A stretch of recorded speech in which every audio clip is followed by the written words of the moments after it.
नमस्कार, स्वागत है आप सबका राजनीति के इस अखाड़े में। मेरा नाम है अजय सितिया। मित्रों, सीबीआई ने दिल्ली हाई कोर्ट में बताया कि केजरीवाल बहुत प्रभावशाली हैं। वह गवाहों को प्रभावित कर सकते हैं, इसलिए उसे जमानत पर नहीं छोड़ा जाना चाहिए। अब यह कौन नहीं जानता कि वह दिल्ली के मुख्यमंत्री हैं, आम आदमी पार्टी के कन्वीनर हैं और आम आदमी पार्टी राष्ट्रीय पार्टी है, तो प्रभावशाली तो वो होंगे ही। 10-10 राज्यसभा के सांसद मनोनीत करने का उन्हें अधिकार है, तो वह प्रभावशाली तो है ही। लेकिन जब सीबीआई का वकील डीपी सिंह बुधवार को दिल्ली हाईकोर्ट में यह बता रहा था, तो दिल्ली हाईकोर्ट की जज नीना बंसल कृष्णा के सामने तो सबूत था, क्योंकि छुट्टी वाले दिन सुनवाई हो रही थी और केजरीवाल प्रभावशाली थे, तभी तो छुट्टी वाले दिन अदालत खुली थी। यानी वे सिर्फ राजनीतिक तौर पर प्रभावशाली नहीं हैं, न्यायपालिका में भी प्रभावशाली हैं और उन्होंने छुट्टी वाले दिन अपनी जमानत पर सुनवाई के लिए अदालत खुलवा ली, और वो भी छोटी अदालत नहीं, हाई कोर्ट। इस हमाम में मित्रों सब नंगे हैं, जिसकी चलती है वह चला रहा है। अभिषेक मनु सिंघवी की चलती है तो उन्होंने मुहर्रम की छुट्टी वाले दिन भी हाई कोर्ट खुलवा ली। चीफ जस्टिस डीवाई चंद्रचूड़ की नाक के नीचे न्यायपालिका में नंगा नाच हो रहा है। सुप्रीम कोर्ट ने ईडी के मामले में केजरीवाल को अंतरिम जमानत दे दी है। अब सिंघवी सीबीआई के मामले में जमानत के लिए लगे हुए हैं और हाई कोर्ट ने मुहर्रम वाले दिन दरवाजे खोल दिए हैं। तो आप अंदाजा लगा सकते हैं कि हाई कोर्ट में न सही, सुप्रीम कोर्ट में तो जमानत हो जाएगी। सिंघवी ने गिरफ्तारी को चुनौती दी है और जमानत को भी के लिए भी याचिका लगाई है, यानी 2 याचिकाएं हाई कोर्ट में एक साथ दाखिल कर दी हैं। कमाल देखिए कि सिंघवी ने लोअर कोर्ट को बाईपास किया। सीबीआई ने एतराज भी जताया, लेकिन हाई कोर्ट ने आंख मूंद ली।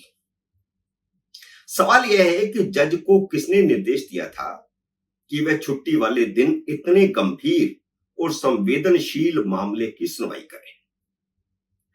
भारत में यह बहुत ही दुर्भाग्यपूर्ण है कि अदालती कामकाज पर सवाल नहीं उठाए जाते। सवाल उठाए जाते हैं तो कोई जांच नहीं करवाई जाती कि अदालतों में यह पक्षपात क्यों हो रहा है। यह सब कैसे हो रहा है कि प्रभावशाली लोग छुट्टी वाले दिन अदालतें खुलवा लेते हैं, रात को भी अदालतें खुलवा लेते हैं। बल्कि सुप्रीम कोर्ट तक के जज वकीलों को तर्क बना करके देते हैं कि इस तरह के तर्क बोलिए। अंतरिम जमानत देने वाले सुप्रीम कोर्ट के 2 जजों ने जिन 2 वाक्यों का इस्तेमाल किया था, उन्हीं 2 वाक्यों का इस्तेमाल अभिषेक मनु सिंघवी ने हाईकोर्ट में किया है। तो तर्क कौन दे रहा है? जज दे रहे हैं वकील के लिए कि यह तर्क बोलिए। और एक शब्द था, केजरीवाल कोई आतंकवादी तो नहीं है, यह सुप्रीम कोर्ट के जज ने कहा था। और दूसरा शब्द था कि चुने हुए मुख्यमंत्री हैं। इन दोनों शब्दों का अभिषेक मनु सिंघवी ने हाई कोर्ट में इस्तेमाल किया केजरीवाल के पक्ष में। वैसे जजों का 2 मुंहापन देखिए। एक तरफ कहते हैं कि वे चुने हुए मुख्यमंत्री हैं, दूसरी तरफ अंतरिम जमानत पर शर्त लगाते हैं कि वह मुख्यमंत्री के तौर पर काम नहीं करेंगे, किसी फाइल पर दस्तखत नहीं करेंगे, कुर्सी पर नहीं बैठेंगे। तो ये क्या 2 मुंहापन नहीं है? सीबीआई ने जमानत के खिलाफ और गिरफ्तारी के पक्ष में जो हल्फिया बयान दाखिल किया है वह बहुत ही जोरदार है, वजनदार है। सीबीआई ने अपने हल्फिया बयान में कहा है कि केजरीवाल षड्यंत्र का हिस्सा थे, सब कुछ उनके निर्देशों पर हो रहा था। उन्होंने शराब नीति को एडवांस में ही कैबिनेट से मंजूरी दिला दी थी। केजरीवाल ने थोक व्यापारियों का जो कमीशन 5% से बढ़ा करके 12% किया है, उसमें बढ़ा हुआ 7% कमीशन आम आदमी पार्टी के प्रमुख केजरीवाल ने खाया है। यानी कमीशन खाया है, कमीशन बढ़ाकर कमीशन खाया है। यानी 100 करोड़ रुपया तो सिर्फ एडवांस था। सारी बिक्री जो दिल्ली में हुई उसका 7% कमीशन केजरीवाल को रिश्वत के तौर पर मिला। यह हल्फिया बयान में कहा गया है। सीबीआई ने कहा कि सिर्फ दिल्ली ही नहीं बल्कि पंजाब में भी कमीशनखोरी हो रही है। सीबीआई ने कोर्ट में केजरीवाल के ड्रामे की पोल खोलते हुए कहा कि जब हमने उनसे पूछा कि क्या वह बैठक में थे तो उन्हें हां या ना में जवाब देना चाहिए था, लेकिन वह स्पष्ट जवाब नहीं देते। जब हम उनसे पूछते हैं कि शराब नीति बदलने की योजना किसकी थी तो वह कहते हैं मेरी नहीं थी।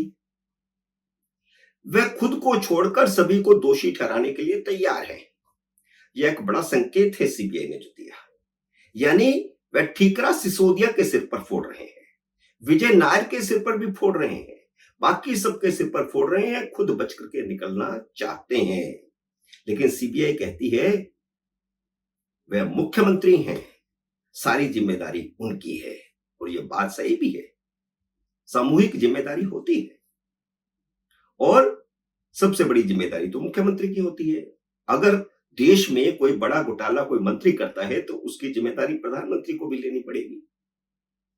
जब हमने उनसे पूछा, सीबीआई बोलती है कि जब हमने उनसे पूछा कि ये विजय नायर जो है उसे किसने नियुक्त किया था आम आदमी पार्टी में, तो वह कहते हैं मुझे पता नहीं, जबकि वे आम आदमी पार्टी के कन्वीनर हैं और उनके बिना आम आदमी पार्टी में पत्ता भी नहीं हिलता।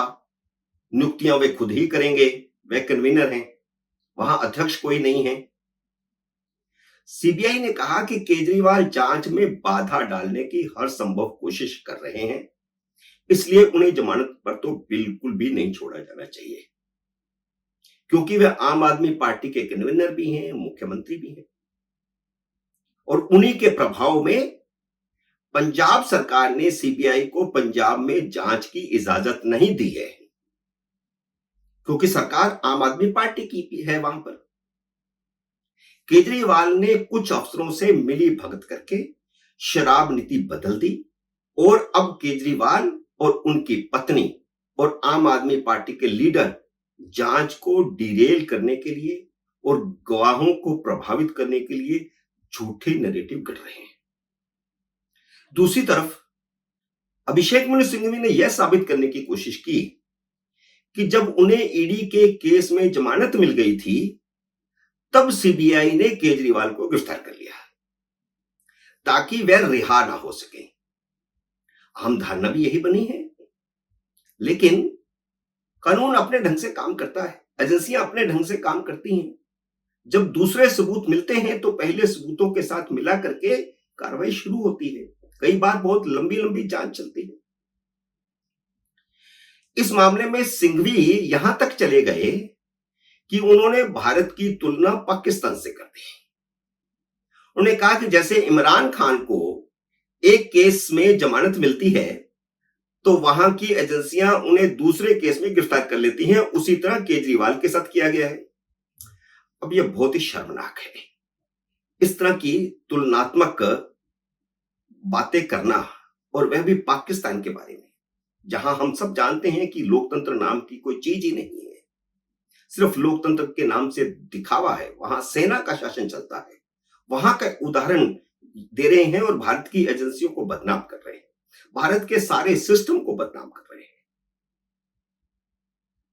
सीबीआई ने इसका कड़ा विरोध किया है और कहा कि जांच के बाद यह तय करना सीबीआई का अधिकार है कि वह आरोपी को कब गिरफ्तार करे। जब उसके पास कुछ नए तथ्य मिल जाएं, नए सबूत मिल जाएं, तब वह गिरफ्तार करती है। जज जस्टिस नीना कृष्ण बंसल ने जमानत वाली याचिका पर सुनवाई की अगली तारीख 29 जुलाई रखी है। देखते हैं क्या होता है। हो भी सकती है जमानत, लेकिन संभावना बहुत कम है। मित्रों, उम्मीद है मेरा ये वीडियो आपको पसंद आया होगा। इसे लाइक और शेयर कीजिए। अगर आपने मेरे यूट्यूब चैनल को अब तक सब्सक्राइब नहीं किया तो कृपया सब्सक्राइब करके अपना आशीर्वाद दीजिए। जल्दी मिलते हैं अगले वीडियो में किसी अन्य विषय के साथ। तब तक नमस्कार।